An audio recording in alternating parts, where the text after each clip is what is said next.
Good morning, Central Indiana. 9 o'clock on your Sunday morning. Thanks for getting your day started with us here on 13 Sunrise. I'm Matthew Foltz alongside Lindsay Monroe. Hope your weekend has been off to a great start. Hopefully been staying warm because the cool temperatures are here and they are here to stay for at least a day or two. Yeah, winter has returned. Not only is it much colder, we've got a wind chill. We've got wind gusts from the northwest, and we've got snowbursts. That's right. That's been falling throughout the overnight. Yeah. And it's making for some pretty tricky travel depending on where you are and where these bursts are coming through. Wanted to start with a live look down along the I-65 corridor. This is down in Greenwood at that Main Street exit. You can see the visibility is reduced, and we've got some scattered snow flying past this camera. You can also see it bouncing around, and that is because we've got 30-plus-mile-per-hour wind gusts across the area. Now, I do anticipate rapid visibility changes if you get underneath one of these snow bursts, and what we've also seen is this is sticking to falling pavement temperatures, so areas of patchy ice going to be a possibility, especially on things like bridges, ramp systems here, elevated surfaces, anything that hasn't been treated.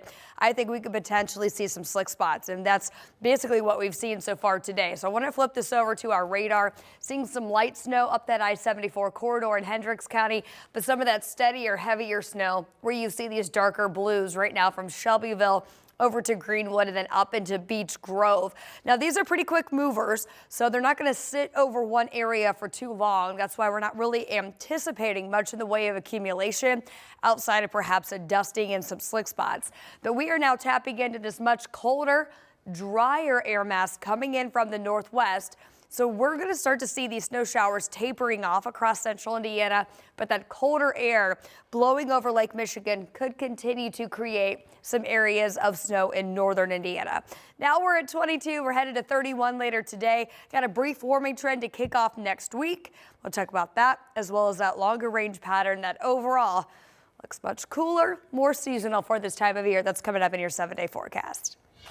All right, we'll see you then, Lindsay. New this morning, we're working to learn what caused the car crash just north of downtown Indy. So this is the video of the scene near 11th and Delaware, right by the ramp to get on the I-70 East around 2:30 this morning. So when our photographer got to the scene, he says there was IFD firefighters working to pull someone out that was trapped in one of those vehicles. So they were transported to a nearby hospital, and this morning we're still working to learn the condition of that victim and exactly what led up to that crash and just how many vehicles were involved. Of course, we'll keep you posted as soon as we learn more on this investigation. Developing this morning, IFD says a 2-year-old is being treated at the hospital after being rescued from a house fire. This happened around 10 o'clock last night on the city's south side along Finley Avenue near Rainier Street and I-65. Firefighters say they saw flames coming from the front of the home when they arrived on scene. And then 2 parents living there told crews that they were only able to get their dog and 2 of their 3 kids out of the house. So firefighters went in and found the child unconscious upstairs in enough time to take them to Riley Hospital. They're very fortunate that we have fire stations that are located just down the road from here. So they were very early on the scene, very well coordinated, aggressive search efforts. They were able to locate the child. And thankfully, the parents were able to tell the firefighters where that child might be located inside the house. So right now, the child is still at the hospital this morning in critical condition, and the cause of the fire is still under investigation. Well, right now, a man is dead after a shooting on the city's northwest side. Metro Police say this happened just after 5 yesterday on St. Thomas Lane near 38th and 465. Officers say they found a man with gunshot wounds at the scene. He was transported to the hospital where he later died. Right now, police don't believe this was just a random act, and they're hoping the community can help them solve this case.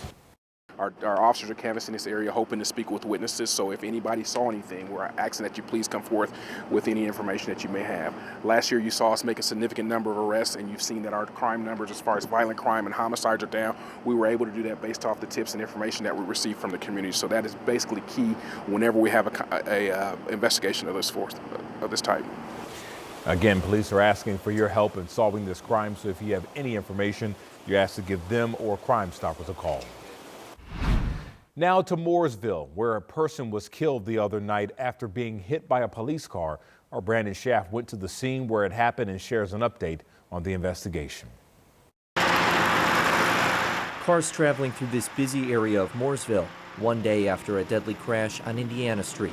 Investigators say a Mooresville police officer hit and killed a pedestrian in the road. A Mooresville patrol officer was traveling northbound on Indiana Street when his patrol vehicle, made impact and struck a pedestrian in the roadway. It happened just after 11 on Friday night, just a few blocks away from the Mooresville Metropolitan Police Department. This is something you never want to see as a police officer. Mooresville police do have dash cams in their cruisers. The chief tells 13 News investigators pulled that video to see if it captured the crash. The chief also telling us the officer's body camera was not activated at the time. Meanwhile, the victim's identity has not been released yet. There are multiple investigations underway to determine exactly what happened and what's next for the officer. And the Mooresville Metropolitan Police Department is conducting an internal investigation to ensure that there was no policy violations and that the officer was acting within his boundary and not violating any policy. The Morgan County Serious Crash Investigation Team is conducting the crash investigation. Officials say that when that is completed, the investigation will be forwarded to the prosecutor's office for review and further action. Reporting in Mooresville, Brandon Schaff, 13 News. Right now, over to the city's northeast side, where 3 people are under arrest after investigators say a party in Lawrence led to gunfire and 2 police chases. Police say they responded to a party on 42nd Street near Post Road and Pendleton Pike around 1:30 Saturday morning. That's where they received the gunshot detection alert. And once on scene, officers say they heard more shots that were fired and multiple cars speeding off. That led to 2 separate pursuits. Police say one ended when the suspect lost control at 46th and German Church. The other ended in Hancock County when the driver's tires hit stop sticks. We know nobody was hurt in either pursuit. And right now, police say they have 3 people under arrest in their 20s and recovered a semi-automatic pistol in that investigation. So, of course, this is a story we will continue to follow and keep you posted and updated on throughout the morning and online at WTHR.com. The legislative session is back in full swing for Indiana lawmakers over at the Statehouse, and they plan to discuss some bills that would impact students in schools. So our Ella Rhodes is live this morning outside the Statehouse with an update on some of these upcoming bills. Good morning, Ella. Good morning, Matthew. Senate Bill 78, which we told you about last week, will actually be read in the Senate for the second time. Now, to remind you all, this bill would ban wireless communication devices for students in school to use their personal ones. Now, they would have permission, though, to use school-given devices. So that bill will be read for the second time. It bans cell phones, personal laptops, and smartwatches for the whole school day. Students would have to either leave the device at home or leave it in their locker until the bell rings. Teachers would let students know when they can use school-provided devices for educational purposes. A cell phone ban is not about restricting technology. It's about creating an environment where teachers and students can thrive in the classroom. Also on Monday, House Bill 1423 goes before the Education Committee. It would change how tax dollars, buildings, and transportation are run for Indianapolis schools. Now, this legislation session will actually wrap up at the end of February or early March. Matthew? All right, certainly a story to keep up to date with and following. So thanks, Ella. We'll see you soon.